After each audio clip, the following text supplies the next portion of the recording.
welcome to Decarbonize, the clean energy podcast from Fresh Energy. Fresh Energy is a Minnesota nonprofit working to speed our state's transition to a clean energy economy. My name is Joe Olson. I'm the lead director of communications and engagement at Fresh Energy. And today I'm here to share with you a conversation that my colleague on the communications team, Isaac Quam, had with Fresh Energy's Senior Director of Science Policy, Jay Drake Hamilton, before she hopped on a plane to Azerbaijan for COP29. Thanks for tuning in, and if you want to hear more from Jay, you can register to join us in real time, virtually, on Zoom for Jay's post-COP29 debrief webinar on December 3. You can register at fresh-energy.org/events. And now to the recording. Hello, everyone, and welcome. My name is Isaac Quam. I am the Senior Communications Associate and Writer for Fresh Energy. And I am joined by my colleague, Jay Drake Hamilton. Jay is the Senior Director of Science Policy at Fresh Energy, and we're going to be talking today about COP29, the annual Global Climate Conference. For those of you meeting Fresh Energy for the first time, we are a Minnesota-based nonprofit working toward a vision of a just, prosperous, and resilient future powered by a shared commitment to a carbon-neutral economy. A little bit of housekeeping before we kick things off. If you have any questions during today's webinar, Zoom has this great Q&A feature that works even better. So you can click on the Q&A button at the bottom of your screen during today's webinar and type any questions you have in there.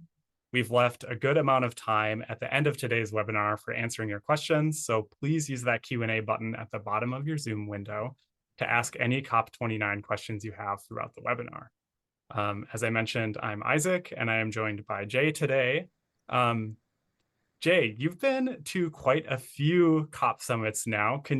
How many have you been to? And can you give us a brief update about COP28? This will be my 9th COP. And what COP stands for is the United Nations Climate Change Conference of the Parties. The parties are countries that have signed the treaty back from 1992, signed in Rio de Janeiro. It's called the United Nations Framework Convention on Climate Change. The United States is one of these signatories. The United Nations decided to make the rule for anything to be adopted by UN, it has to pass through consensus. That means every party to this treaty must agree to every line and every word of a document. And I'll give you an example of that later. But after all, that rule of consensus makes sense. It will take all nations of the world to address this existential threat to our thriving on this planet. The whole point about climate action is it won't work unless it includes all of the world. These UN conferences used to be fairly small, with 10,000 or so participants. My first COP was COP11, held in Montreal, and I was asked by a national energy and climate non-governmental organization. And in 2005, which was the year of this conference, I'd already been working for Fresh Energy for 10 years. And that meant I knew at that time everyone in the country who was working on climate action. And they all knew Minnesota had a place at these COPs. So I brought along with me my intern, who then was in her early 20s, to Montreal. And she went in a room with about 400 youth from around the world, and they selected her to be their leader for the COP. Lindsay Dahl did a wonderful job. My big role there in Montreal was that every evening I was invited to small dinners, never more than 12 people, featuring some of the leaders of some of the countries of the world and some US senators. I remember meeting the newly elected leader of Canada. I was hooked by the access I had.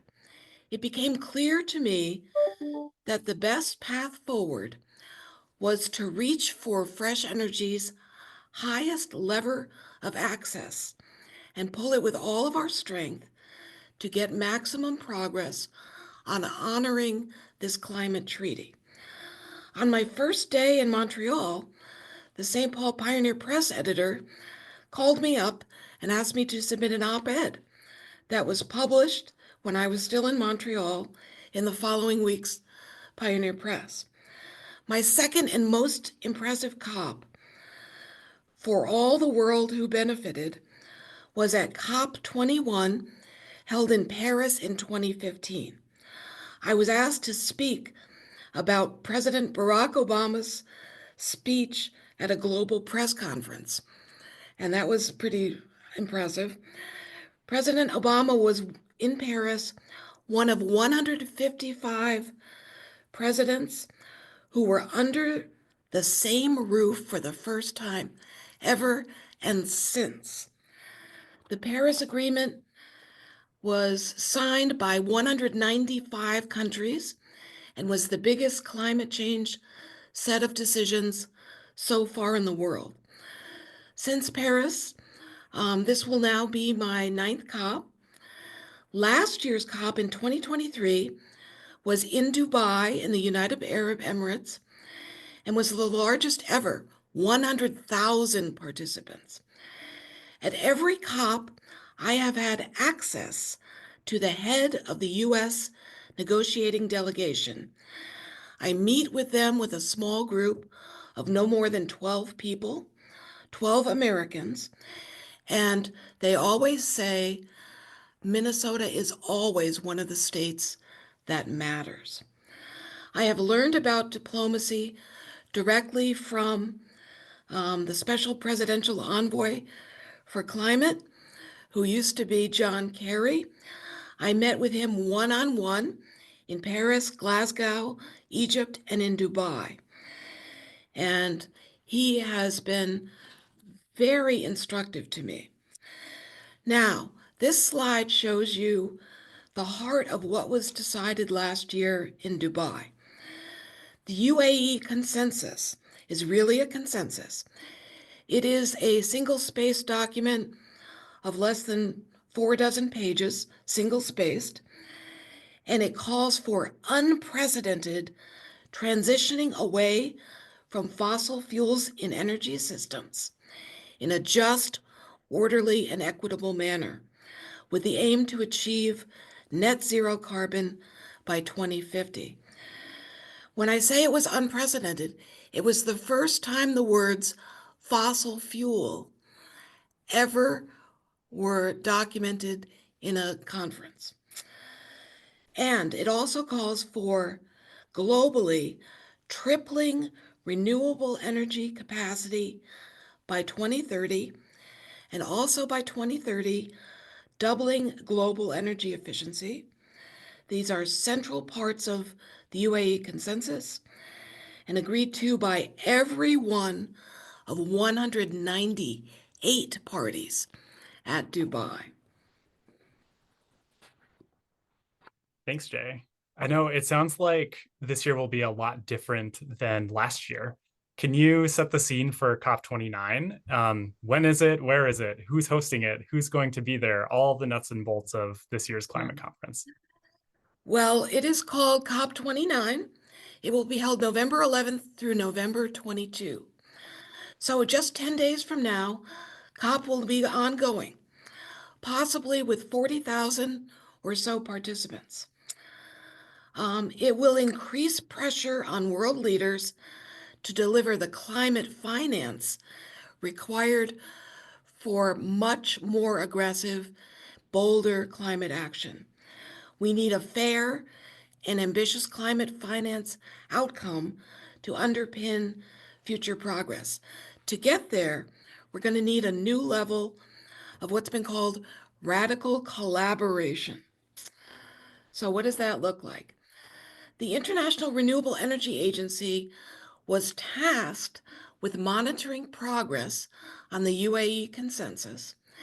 They issued, you may have seen this on the front page of our paper in October, a special annual report on how we're doing called the Emissions Gap Report.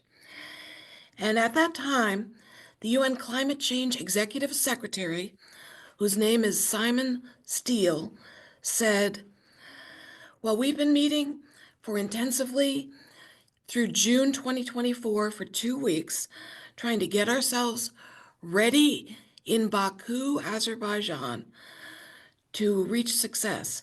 And his quote was, we've left ourselves with a very steep mountain to climb to achieve ambitious outcomes in Baku.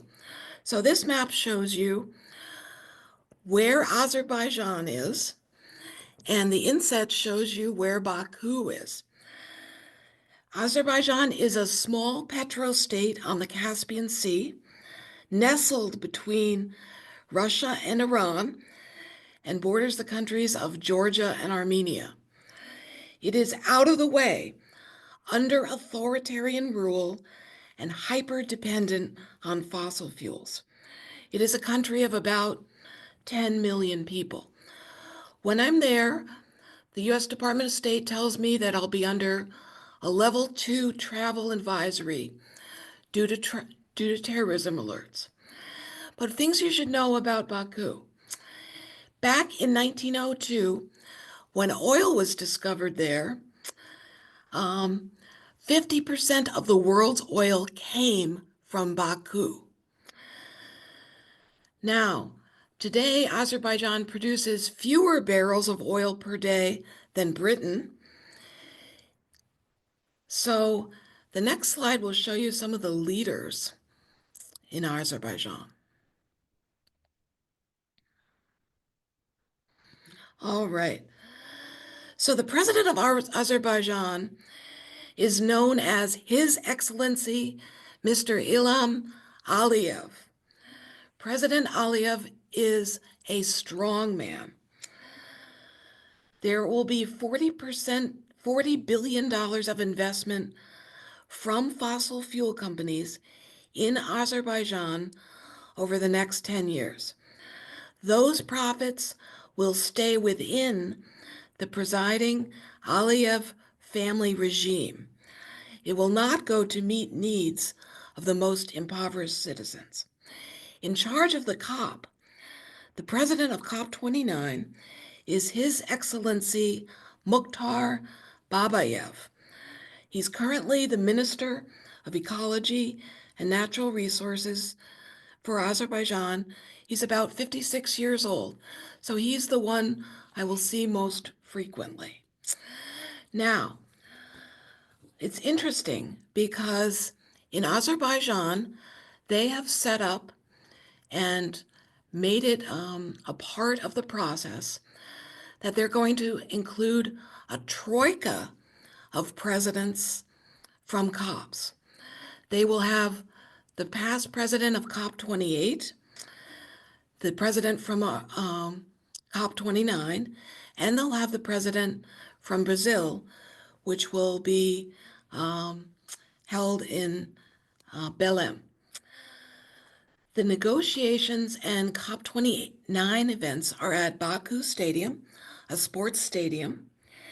And it's very interesting because the days from November 11th through November 22, every single day will include negotiation segments. There will be one day off, Sunday, November 17th, but otherwise it will be a very fast-paced conference. Now, critics have said that Azerbaijan shouldn't be the host. They don't like the way the country makes its money, and they don't like its government. They won't be convinced otherwise. We could, if we wish, move to holding climate conferences and negotiations only in and with countries we see in our own image. We'll find we wouldn't have a planet left in an even shorter amount of time than we might. So yes, fossil-fueled Azerbaijan, as a signer of the UN treaty, should host COP, not least of when they're putting their gas-made money now into renewable energy. So first I should mention that Azerbaijan is the world's first petrostate. And that's why on a previous slide you saw Alfred Nobel of the Peace Prize fame. He made his name and fortune in the 19th century through selling oil in Baku as well as guns. Azerbaijan still makes most of its money and powers its economy through fossil fuels. It is transitioning away from the addiction. It is also a major supplier of gas to Europe. Azerbaijan is making significant moves into offshore wind on the Caspian Sea, and one of the world's largest solar arrays is under construction by the UK's company BP.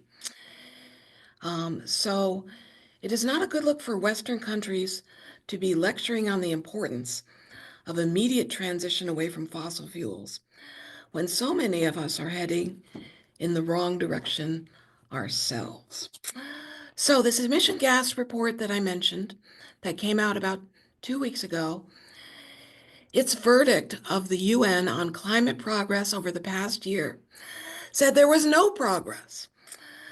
But we know that the world leaders made a landmark promise to move away from fossil fuels. I think it's what's happening with politics in the US and all over the world that has made some very more rapid, more aggressive actions have not taken place yet. But we're waiting for that. So what is interesting, though, is that the UAE consensus says we must cover all greenhouse gases and make all of those greenhouse gases go down as well. So 2 major issues will be on the table in Baku: money and financing, and new, more aggressive climate targets.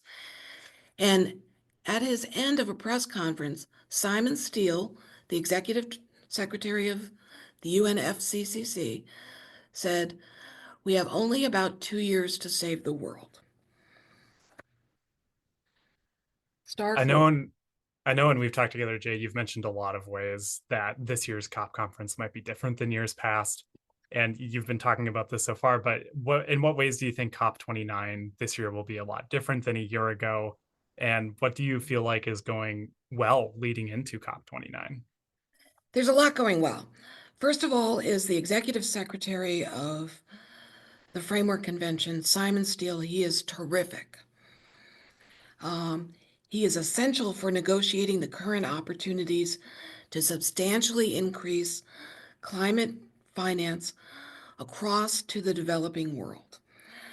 And he has said too, COP29, and this is a quote, must be a stand and deliver COP to close on the financing gap and the problem of what is now called a new term, new collective quantifiable goals. That has to be laid out entirely in Baku. So another good thing is that within 2022, developed countries jointly mobilized that year $115.9 billion for finance. And that was beating their target of $100 billion, but it was 2 years late. But that was a good sign.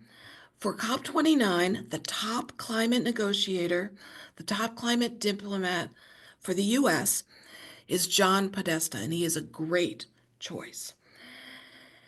At COP28, as I said before, 198 nations approved the UAE consensus, calling for transitioning away from fossil fuels and accelerating climate action this decade. Simon Steele thinks that is his watchword. But some things are not going very well. The US is producing record amounts of oil. We are now the world's largest petrostate. I know that you usually don't think of us as a petrostate, but we're the biggest. The US is currently the world's biggest supplier of gas and is constructing new natural gas plants.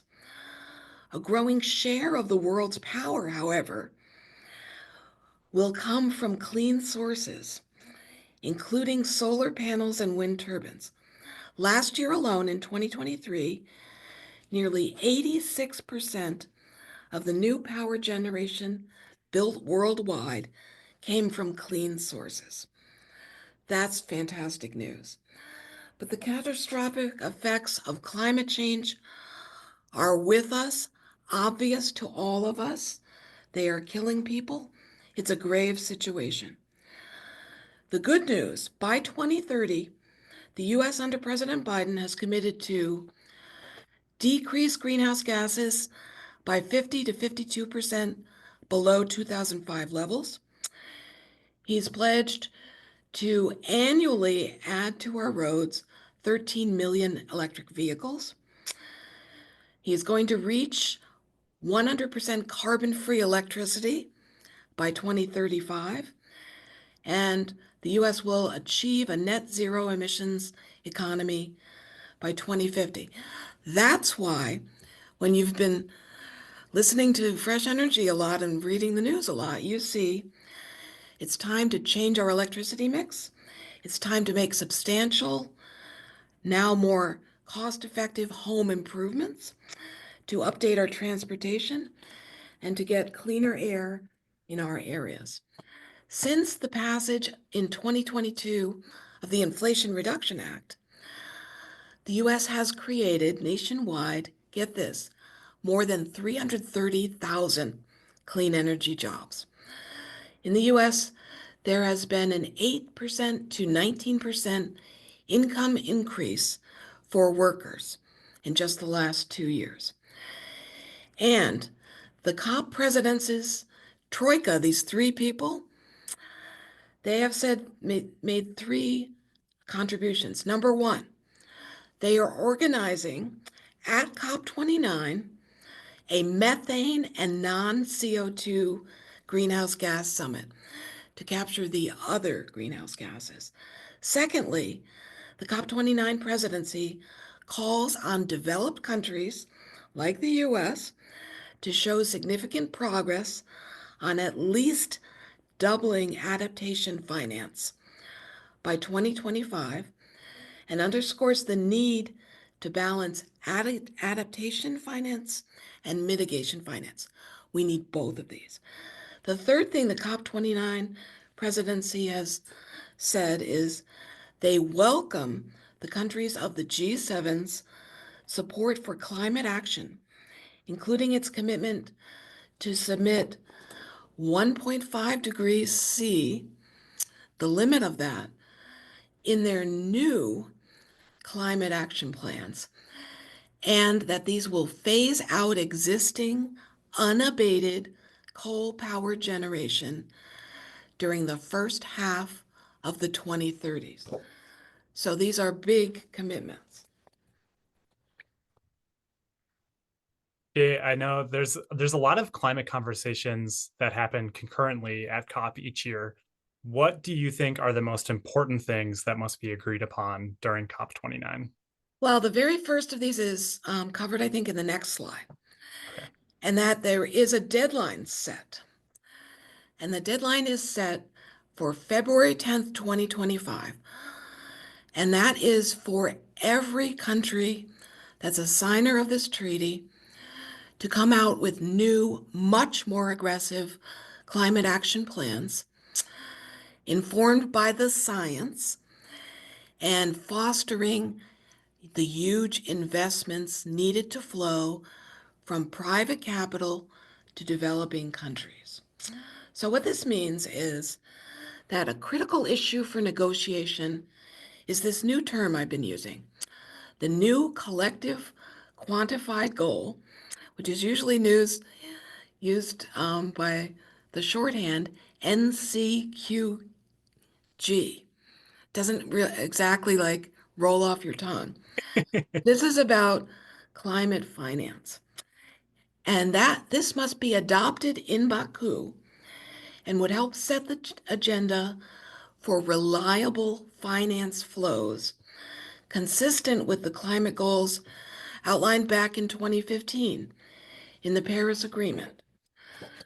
So at COP29 in Baku, negotiators will decide the terms of this, must decide the terms of this. And it is critical to keep a 1.5 degree C world within reach for everyone. So the scope includes mitigation measures, adaptation measures, and loss and damage, and finding a way to be very transparent about all that and to create metrics that we can track to actually see that we're reaching where we need to go. We need to go further and faster. The other term to use is speed and scale. So included in what we need to do, we need to have every country set ambitious emissions reductions targets for 2030 and as well for 2035. And these goals should be in line with getting to net zero by 2050 goals. That is, they need to come up with very specific, measurable, and trackable goals. And they need much stronger targets in key sectors, especially the energy sector and food systems. And we need to get policies to catalyze investment and spur implementation. And we need to do all of this. Every country needs to have a stronger focus on their people and communities, not just at the federal level, but at all levels. So in summary, the elements for success at COP29 and beyond are we need more from ambition to impact. COP29 must be a decisive moment for our climate future. We need to commit to advocate for the climate finance we need. Now at COP28, the goal was by 2030, we must amp up our renewable energy 3 times more than what we have now and 2 times more energy efficiency. So to do that, we're going to need real sustained action by every country. So what will we be looking for? Well, the first thing I'll tell you is that at COP29, we have 11 days. And days 2 and 3, November 12 and 13, are the World Leaders Climate Action Summit. In Paris, when we had this, 155 presidents showed up. I don't know how many people will show up, but they were personally invited by the president of Azerbaijan, not by the COP president. So they took it up another level, and that was really important. All right. The 2 major issues on the table in Baku are money and new climate targets. For finance, well, we need to get, this is according to, well, first I'll set this up for you.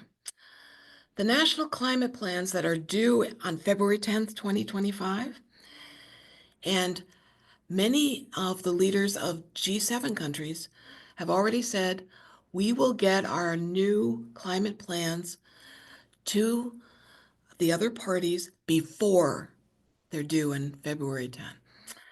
That's good news because the current climate plans fall far short of the ambition.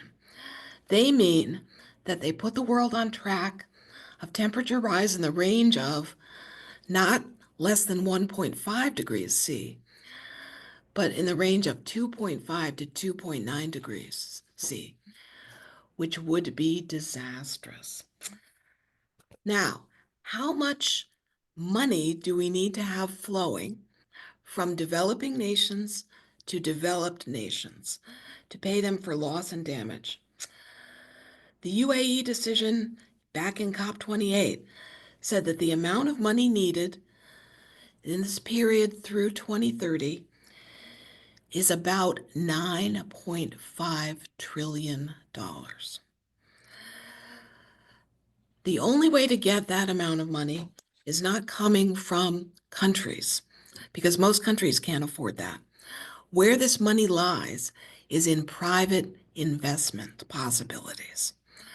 That is why when I worked for the last 4 years with John Kerry, what he said at every opportunity, which was dozens of times at every COP, he told people where we need to get this money is from private investment. And that means that every country that's coming in with a brand new, much more aggressive climate action plan has to also be aware of where they're going to get the money. And so they need to talk to private investors. So we need a decision at COP29 to change continuation of the Paris Agreement and make public finance commitments from developed countries to developing countries. And I have a lot of friends who go to COPs, and I've known some of them for 25 years. And they say that we need to take very seriously this transition away from fossil fuels. And they point out that continued production and export of fossil fuels accounts for about 70% of the climate problem. That's why we need to have this in our focus. And we can't let this transition away paragraph in the UAE consensus die. We need to make sure it happens. That means countries like the US and regions like EU and others need to make about 60% or 2/3 cuts in the fossil fuel they use. These are big cuts. That's what we mean when we talk about a bold, more aggressive climate plan. From China, which is overall the biggest contributor to greenhouse gases of all types, needs to make a 30% cut from current peak level of fossil fuel use. They need to commit to that in Baku. So this is a very serious set of negotiations. And please put your questions in the Q&A, because I'm going to be ending this presentation with this quote. Many of you may have been at the October 9th Fresh Energy Benefit Breakfast just a couple of weeks ago. And our keynote speaker there was Ayanna Elizabeth Johnson, a marine biologist who has a PhD. And she recently wrote a book that she was talking about. And she named her book, What If We Get It Right? And she wasn't writing that, what she said to us at our breakfast. She wasn't saying it just because she was hopeful we would get it right. She said, what's more important is not how hopeful you are. What's important is how useful you are in making sure that everyone you know in the US starting out needs to start implementing the clean energy technologies that are now widely available to us and much more affordable to us, thanks to US Congress passing the strongest climate legislation anywhere in the world at any time. And the word that Ayanna likes to use in her book, and she used it again at our breakfast, she said, the sexiest word in the English language is implementation. So when I'm talking about how we decide whether the Baku, Azerbaijan COP was successful, we need to see by February 10th, 2025, that we have a set of bold, ambitious new climate plans from every party who's a signer to this treaty, and shows that we can make the implementation and get the finance flows needed to make it work. So thank you very much, and I would love to hear some of your questions. Thanks, Jay. Everyone, you can leave your questions by using the Q&A button in the bottom. And I'll piggyback off of what Jay was just saying. I strongly recommend you check out Dr. Ayanna Elizabeth Johnson's new book. It's really great. If you want to see a recording of what she discussed during our benefit breakfast earlier this month, you can visit our YouTube channel to watch that. And it's also currently the top story on the homepage of our website. And it's also available on our blog, so you can go there to check it out there. Before we dive into the Q&A, there are just a few housekeeping things that I want to share with you all, and then we'll jump into the questions. And the first is that it is already Give to the Max Day is coming up. If you live in Minnesota, you're probably very familiar with this. This year, Give to the Max Day is on November 21st, but you can schedule your donation starting today, November 1st. I think today is actually the first day that it officially opens. So think about Fresh Energy on Give to the Max Day or before. And then a reminder that this is part one of a two-part webinar series. The next webinar will be after Jay returns from COP29, and we'll be holding that on Tuesday, December 3rd. So I hope everyone can join us for that. If you registered for today's webinar, you're automatically registered and will receive reminders for the next webinar. But if you somehow joined today without registering, you can still register by visiting freshenergy.org/COP29 or by going to our website and visiting our events webpage. And lastly, a few people have asked if they could listen to or view this webinar after this morning. And we are recording today's webinar. We'll be sharing it on the Fresh Energy YouTube channel, our podcast called Decarbonize, and we'll also be following up with an email to those that registered with a link to the recording, which you should receive later this afternoon. Okay, now let's dive into the Q&A session. Our first question, and Jay, you talked about this a bit, but will this year's COP29 be dealing with agricultural solutions for climate change, or will it mainly be about fossil fuels? I know that there's a lot of conversations that happen all simultaneously during COP29, but is there anything about agricultural solutions this year? Yes, definitely. Now, of course, a lot of agriculture is made work currently with fossil fuels, so there is a very strong collaboration between those two. But every part of our economy is going to be examined at COP in Baku, because we know that to address not just CO2, but all of the rest of the greenhouse gases, which we need to take down rapidly, we need to do everything we can. So remember, what I always tell every audience is, it's not like there's one magical solution to this problem. I think I can count like about 1,000 solutions that we need.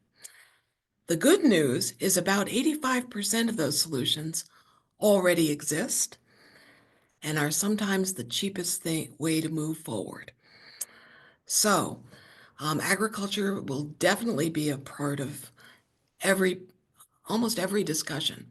Because remember, what Simon Steele said was, we need to really double down on the energy sector, which is mostly about fossil fuels, but we need to come up with a climate action plan for our nation that really focuses in on food systems, which is agriculture.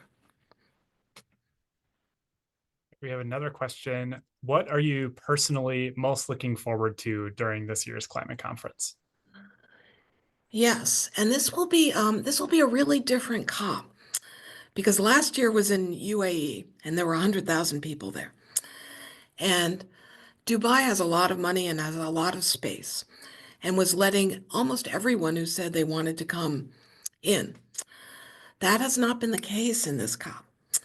So what I've now talked to many organizations from universities around Minnesota and nonprofits all over the country, and they're saying, we're not getting as many badges as we have in the past.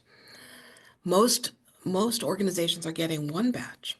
That's what Fresh Energy has always had, one badge. But the reason for that is that many of the people who wanted to come to past COPs are people from developing nations, And they said to the UN, and made their case, they need room for them. And so it's not all about making sure you maximize the number of Minnesotans or even the number of Americans. We need to have people from all parts of the economy, from every country in the world. And there's a maximum number of that you can have in Azerbaijan. It's pretty high, but I don't think it's anything like 100,000. So I expect there'll be more like 40,000. Do you feel like momentum has shifted over the last year in implementing climate solutions as we head into the new climate conference? Yes, but it's not been as fast as some people hope. You know, the numbers I said, that we have created about 330,000 jobs in the past 2 years in clean energy and climate action in the US. And that's good news. But we need even more. You know, you've probably heard the statistic that we need about 1 million more electricians in the US to put in these new technologies. And fortunately, we just got money come into Minnesota to tribes who are doing a training for energy auditors. And we've helped get that money into Minnesota, and that's great, but we need more faster. So we need the speed and scale. So we need to do much, much more. And everyone who is in a place of speaking publicly, which is almost everyone in the UN, they keep saying we need to speed up and scale up this transition, and saying it to every country. And this kind of ties into that, but you talked earlier about Dr. Ayanna Elizabeth Johnson and hope. How hopeful are you that COP29 can achieve the goals that it's kind of set? I know earlier you were talking about everything that needs to happen during this year's conference. How hopeful are you that they can get it all done in 11 days? Yes, well, I am an optimist, but I'm an optimist who's been to a lot of these COPs and always see a lot of progress at the COPs. And because I'm watching, sometimes right over their shoulder, some of the negotiators, sometimes I get to see some of the conversations they're having. And I know how hard they're working and how smart they're working. And they have fires lit under them now, because as climate change becomes more and more evident in nearly every place in the world, people know that this is something we need to prioritize, and we need to make successful decisions as soon as possible. So that's why I'm optimist, because I've seen a lot of moves forward, especially since 2015, in every year since 2015.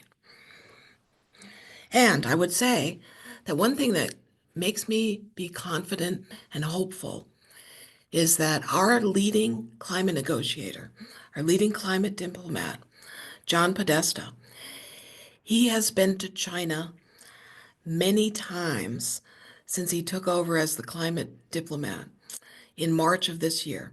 He's been to China many times because he knows a lot of the work through with a bilateral discussion between the US and China can be very fruitful, and we need to reach the basics of that bilateral discussion before Baku starts. So I'm hoping we're going to hear some positive things come out of that. Because if China doesn't move forward, or if the US doesn't move forward, or if the EU is going to move forward even faster than they already say they are going to, without those happening, we won't have any chance. And what I heard in Dubai last year, I never was in any conversation or heard any conversation in which people weren't talking about bringing forth our best, boldest, most ambitious ideas in every sector. Every one of the, now I didn't meet 100,000 people, But I probably had conversation with several hundred people who were new to me, and they all feel the fire lit below them. And they know what we need to do. So that is good news. But also hearing from other people in their country over the next few weeks will be really important too, to the people in Baku, to know that many people are very concerned about this problem and expecting them to come through and deliver real big results. We have a question that's asking if you will be doing the daily blog again this year. Yes, I love the daily blog. And Isaac is very helpful in editing those blogs I write and posting them for all of you to see. So every day that I'm at, that maybe even the vacation day, depending on what I see in Baku or who I talk to when I'm in Baku, every day I will be posting a blog. And this will tell you what I really liked about what I saw. In some cases, what I really didn't like seeing and hearing. And that really made me very alarmed. I will tell you those things too. I'll include some pictures so you'll get a sense. And then if you tune in with us on Tuesday, December 3rd, you can ask me direct questions about what really happened. And the thing to keep in mind is not all the journalists who cover cops tell the whole story because they're interested in the most, in the things that are hardest, I think. So in Dubai, for example, there was a lot of coverage of fossil fuels. And finally, we came through and got a fossil fuel transition statement, agreed to by consensus. But that's just one step. So you need to ask what else is happening because not everything is as well covered by the journalists who are there. So I get to hear some things. I try to listen with a very open mind to a lot of people. And that's what's allowed me to speak with some confidence about things that I don't see on the front pages of newspapers, but are still very real. And believe me, when you ask for a consensus and you bring forward a document that sometimes is 50 pages single spaced, and every one of 198 countries has to agree on every word on every page, that's a big deal. Imagine that coming out for your work, in your business. That's hard to do. That's a really important step forward. And that is also why it's important that this COP is being held in a fossil fuel nation, in a petrostate, because petrostates have signed on to this treaty too. And they have a chance to host these events, and we need to get them to agree with us. And how are we going to get them to agree with us? Without getting to know them, talking with them, having our diplomats talk to them, and have them use negotiating points that work well with those targets. All right, our next question is, what does your day-to-day schedule look like at COP29? I don't know if you have a bit to share about kind of a day in the life for what it's like, but what does your typical day look like when you're at these events? Yes, well, I'm usually at the COP itself, so that would be at Baku Stadium. I usually get there around 8 in the morning because I'm an early morning person. And I'm usually there till about 6 at night or sometimes till 10 at night. But I also go to other places. And I want to go to other places like sometimes there are other convention centers or there are other hotels where other groups are meeting. And I want to get myself invited to some of those too, because I want to see what those people are talking about and put in at least a few words from Fresh Energy's perspective of what direction those should take. So they're very full days. And every time I look around, I see people I already know, or there are people who I recognize, and I go up and introduce myself, take a selfie with them, and ask them to have coffee with me later. Or they come to me and ask me to have coffee with them. That's what's been most eye-opening for me. The very first COP I went to, way back in 2005, when I told a big group of people where I was from, people came to see me 20 minutes later when the meeting had ended, and they said, "We heard you're from Minnesota. Would you have coffee with us? Like right now?" And these were people I had never met before. They came from 20 countries I've never been to, and they all spoke really good English. And not only did they know about the geography of the world, but they especially knew the political geography of the United States. And it was fascinating in 2005 to have people come up to me when they found out I was from Minnesota, and they started calling me Jay right away. And they said, "Jay, we know how the federal government of the United States works. And we know it doesn't really matter where the most progressive community in California or in liberal Massachusetts, what policies they support. What is really important is for 4 states in the United States that are more purple states." And I got to thinking what they were saying, and I think they were right, because they were saying in Minnesota, in Wisconsin, in Illinois, and Michigan, all purple states, all states that have a variety of greenhouse gas emissions coming from most of the sectors of the economy. And as those people from other countries who are introducing themselves to me know about how US politics works, if they hear positive things coming about certain policies from Minnesota, Wisconsin, Illinois, or Michigan, or all 4, that's when a policy is more likely to move through our US Congress. And those people are not wrong. And that is why I've been able to get fresh energy and Minnesota actors who come to COPs on global stages, because we come from those important states. And that is true. And so I know that Minnesota is moving faster than most states in the US on spending IRA money Mhm. to improve our climate action and our clean energy action, especially for environmental justice communities.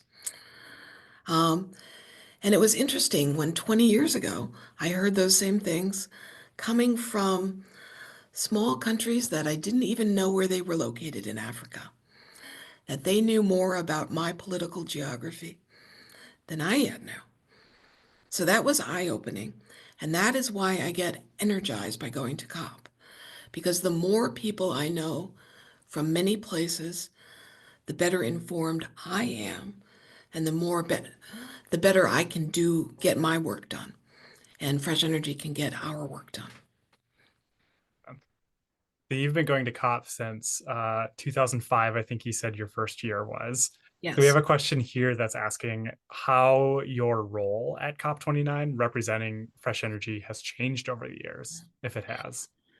Well, it was very strange to me, because when I first went to COP, I had never been to one, didn't know what to expect. And when I arrived in Montreal at the airport, I was going through customs, and I saw all these large posters up about various solutions to climate change. But by the end of the 2 weeks there, I found out that a lot of people wanted to talk to me when they found out I was from Minnesota. So I knew that Minnesota was top in a lot of countries thinking. So that was interesting. And then I also learned that suddenly I was getting invited to dinners with In 2005, Stephen Harper had just been elected to be the Prime Minister of Canada. He wasn't the seated Prime Minister yet. I was invited to dinner with Stephen Harper back when he was very much more liberal than he came to be in 10 years.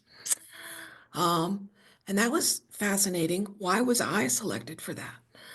And it is because I've spent a lot of time in my career getting to know a large number of people and been able to make the case that I and my organization, Fresh Energy, is very credible because we only use fact-based analyses and we look very broadly.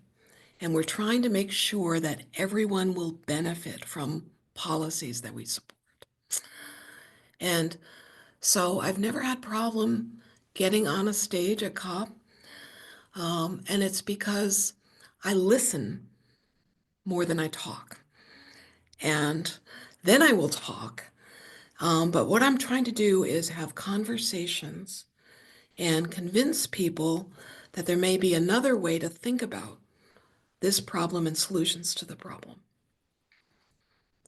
Perfect. I think we have time for about one more question here. So in 1 or 2 minutes, what do you think are some of the biggest climate wins we've had over the past year? So speaking to some of the progress we've made over the last year. I think I'm going to use Minnesota as an example because remember last year when I went to Dubai, I had a whole 1 hour on the global stage to talk with other Minnesotans about why Minnesota was #1 state in climate action. And that was a hard gig to get, but it was really true. I was very proud of Minnesota because Minnesota's US senators had helped move forward action that was the best climate actions that had ever taken place anywhere in the world. And in Minnesota, we came up with a very diligent set of work starting in 2023 and continuing in 2024 at the legislature to make it a case that now Minnesota has staff in place whose job is to maximize the amount of Inflation Reduction Act money and other monies are coming into the state to help the least among us in this state, the people who most need the money to help them invest in clean energy and climate action for their families and their communities. I'm very proud of that. And that's thousands of people in Minnesota who've been working hard to make that happen. Some of them are on this call, I think. Thank you very much. Thanks, Jay. And with that, I will close up our webinar. I do want to plug once more really quickly that we will be having a daily blog update from Jay, like we talked about earlier. That will be on our website so that you can follow along there. Jay sends updates in the middle of the night, our time. She sends through photos and includes information about what happened each and every day.